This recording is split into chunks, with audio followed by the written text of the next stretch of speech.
ශ්‍රී ලංකාව තුළට වාහන ආනයනය කිරීමේ නීති ලිහිල්වීමත් එක්ක වාහන ලියාපදිංචි කිරීම සම්බන්ධයෙන් නීතියත් දැන් පොඩ වෙනස් වීගෙන යනවා. මේ සම්බන්ධයෙන් සිහි තබා ගත යුතු කරුණු කිහිපයක්ම තියෙනවා. වැදගත්ම කරුණක් තමයි ඔබ අලුතෙන් වාහනයක් ලියාපදිංචි කරනවා නම් ඒ ලියාපදිංචියේදී අපි දන්නවා ටින් අංකය.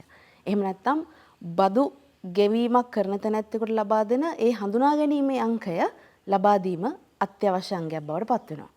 ඒ වගේම තමයි ඔබ වාහන ආනයනය කරන බලපත්‍රයක් හිමි තැනැත්තෙක් නම් ලංකාව ඇතුළට ගෙන්නන හැම වාහනයක්ම දවස් 90ක් එහෙම නැත්නම් මාස 3ක් ඇතුළත ඔබ ලියාපදිංචි කළ යුතුමයි. නැත්නම් මේ මාස 3 ඉක්මවා ගියොත් ඔබට තව දඩ මුදලක් නියම වෙනවා. ඒත් එක්කම යම් හෝ විදිහකින් ඔබ ලංකාවට ආනයනය කරන වාහන වලින් 125කට වඩා අඩු ප්‍රමාණයක් නම් ඔබ විකුණන්නේ ඒ සම්බන්ධයෙන් කටයුතු කරන්න. එහෙම නැත්නම් ඔබට ඒ තියෙන ආනයන බලපත්‍රය අවලංගු කරන්න ක්‍රියාත්මක වෙන්නත් රථ වාහන දෙපාර්තමේන්තුවට අයිතිය තියෙනවා.